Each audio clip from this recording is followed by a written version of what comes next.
जय श्री कृष्ण। जब माता सीता वनवास में रह रही थीं, महर्षि वाल्मीकि जी के आश्रम में, तब एक आश्रमवासी महिला उनसे पूछती है, देवी, सुना है तुम गुरुदेव को वन में मिली थीं। क्या तुम स्वर्ग से उतरी हो या फिर भगवान के पास से आई हो? तुम इतनी सुंदर हो कि तुम्हारे मुख से नयन हटते ही नहीं हैं।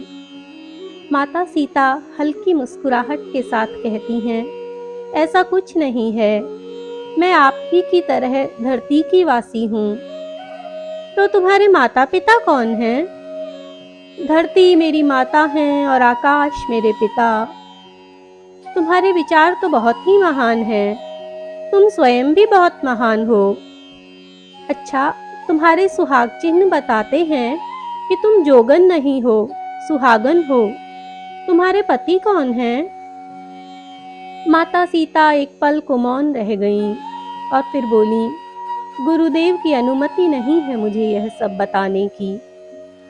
तो यह तो बता दो, तुम इतनी सुकुमारी हो, फिर तुम्हें यहाँ वन में आने देने का मन कैसे माना तुम्हारे पति का? क्या वे तुमसे प्रेम नहीं करते? माता सीता व्यग्रता के साथ बोली, नहीं नहीं, ऐसा नहीं है, वे मुझसे बहुत प्रेम करते हैं। तो फिर कैसे आने दिया उन्होंने, वो भी इस अवस्था में? माता सीता अपने अश्रुओं को भीतर ही पीते हुए बोली, उनकी कुछ विवशता थी, भला नियति के आगे किसकी चलती है। तुम बहुत धैर्यवान हो देवी, तुम्हारा तन जितना सुंदर है उतना ही मन और विचार भी। अच्छा, तुम्हारे पति तो तुमसे मिलने भी नहीं आते कभी। क्या उन्होंने तुम्हें त्याग दिया है? ना ना, उन्होंने मुझे नहीं त्यागा, मैं स्वयं ही आ गई हूँ वन में। उन्हें पता ही नहीं कि मैं कहाँ हूँ, तो कैसे मिलने आए? तो तुम बताती क्यों नहीं? क्या तुम उनसे मिलना नहीं चाहती? क्या तुम उनसे प्रेम नहीं करती? क्या तुमने उन्हें त्याग दिया? मैं और उन्हें त्याग दूं? इस जन्म में क्या, किसी भी जन्म में यह संभव नहीं है। मैं उनसे बहुत प्रेम करती हूँ। वे मेरे मुकुट हैं, वे मेरी शक्ति हैं, वे मेरी भक्ति हैं। वे मुझ में घुले हुए हैं, रमे हुए हैं, रोम रोम में समाये हुए हैं। भला उनका त्याग कैसे किया जा सकता है? उन्हें तो सभी प्रेम करते हैं, मैं ही क्या। वे बहुत अच्छे हैं, दिशाएं भी उन्हें वंदन करती हैं, चांद तारे उनकी सेवा करते हैं, वे जन जन के प्रिय हैं। फिर माता सीता अंतर में डूब सी गईं। इन सभी प्रश्नों का क्या उत्तर दें वे, किसे क्या समझाएं? तभी महर्षि वाल्मीकि वहां आ गए और बोले, देखो, इन देवी से कोई इस प्रकार के प्रश्न ना किया करो जो इनके निजी जीवन से संबंधित हों।